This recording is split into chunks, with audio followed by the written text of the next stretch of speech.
ઉપનિષદ સુધા 33 doctor Gautam Patel. મૃત્યુ ધાવર્તી પશ્ચમઃ, એના ભયથી પાંચમું મૃત્યુ દોડે છે. પરમ તત્વની વિભાવનાને વિસ્તારપૂર્વક અનેક ઉદાહરણો કે ભવ્યાતિભવ્ય રૂપકોથી અભિવ્યક્ત કરીને યમરાજા હવે નચિકેતાને એ પરમ શક્તિ પરમાત્મા અથવા પરમ બ્રહ્મનો કેવો રોફ છે તે દર્શાવે છે. ભયાદસ્યગ્નિપતિ ભયાતપતિ સૂર્ય ભયાન્દિન્દ્રશ્ચ વાયુશ્ચ મૃત્યુ ધાવતી પશ્ચમઃ.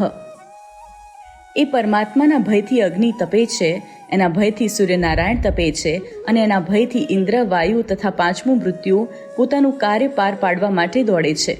આની પૂર્વેના મંત્રમાં કહેવાયું છે, મહાભ્યદયમ વ્રજ્યમુદ્યંત ય ઇત વિદુર મૃતાસ્તે ભવંતી.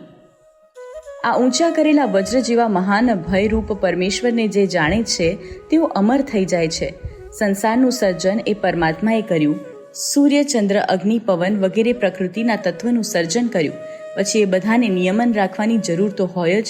જો સૂર્ય આજ ઉગે અને કાલ ન ઉગે તો જગત અંધકારમય બની જાય.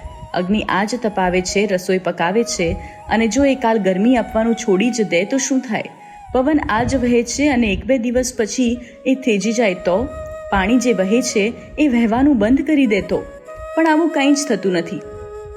પરંતુ હજારો દિવસોથી સૂર્ય, અગ્નિ અને પવન કે પાણી ક્યારેય બદલાયા નથી. એ જેવા સૃષ્ટિના આરંભે હતા તેવા આજે પણ છે અને કાલે પણ રહેશે.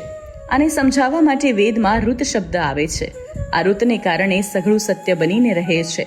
સૂર્ય તપે અને અગ્નિ બાળે કે પાણી ભીંજવે, આમાં ઋત તત્વનું જ કામ છે.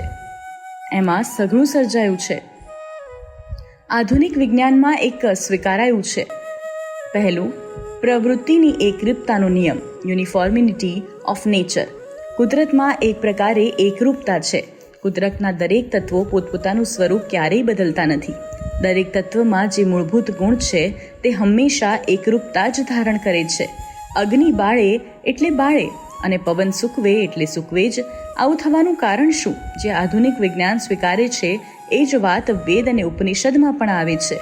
ઉપરના મંત્રમાં આપણને કહે છે કે પરમ તત્વના ભયથી અગ્નિ તપે છે, સૂર્ય તપે છે, ઇન્દ્ર તેના કાર્યમાં દોડે છે, એટલે ઇન્દ્ર વૃષ્ટિનો દેવ છે, તે નિયમિત વરસાદ વરસાવે છે. વાયુ પણ તેના ભયથી વહે છે અને પાંચમું મૃત્યુ પણ તેના ભયથી દોડે છે. અહીં શંકરાચાર્ય આપણને સમજાવે છે કે જો સામર્થ્ય અને હાથમાં ઉપાડેલા વ્રજ જેવો કોઈ શાસક ન હોય તો જેમ સ્વામીના ભયથી સેવક ડરીને કામ કરે છે, તેમાં ઇન્દ્ર વગેરે લોકપાલો નિયમિત રીતે પોતપોતાની પ્રવૃત્તિ જ ન કરે. ભય આમ તો દુર્ગુણ છે. માણસે નિર્ભય કે અભય રહેવું જોઈએ. અને અભયથી પ્રશંસા 1થી વધુ વાર વેદ, ઉપનિષદ, સ્મૃતિ કે ગીતા જેવા ગ્રંથોમાં થઈ છે. પરંતુ ભય એક એવો હાથવગો ગુણ છે જે અન્યને નિયમિત રાખવામાં મદદરૂપ થાય છે. અત્યારનું જ ઉદાહરણ લઈએ. દેશમાં ટ્રાફિકના નિયમો છે અને જે તે ન પાળો તો પોલીસ તરફથી દંડ થાય. આ ભય છે માટે લોકો વાહનો એક બાજુ જ ચલાવે છે. જો આવો કોઈ ભય જ ન હોય તો રસ્તા ઉપર બધા બધી રીતે ચલાવી રાખે તો પછી રસ્તા ઉપર ચક્કાજામ જ થઈ જાય ને. ભયની મીમાંસા કરવાનો અવસર નથી. પણ ભય દુર્ગુણ તો છે જ, પણ સાથે સાથે તેનો ઉપયોગ યોગ્ય રીતે થાય તો વ્યક્તિના વ્યક્તિગત જીવનમાં તેમજ સમગ્ર વિશ્વના લયમાં ક્યાંક વિક્ષેપ આવતો નથી. નિશાળે જતું બાળક પણ શિક્ષકના ભયથી એ મને લડશે એવા ભાવથી નિયમિત લેસન કરે છે.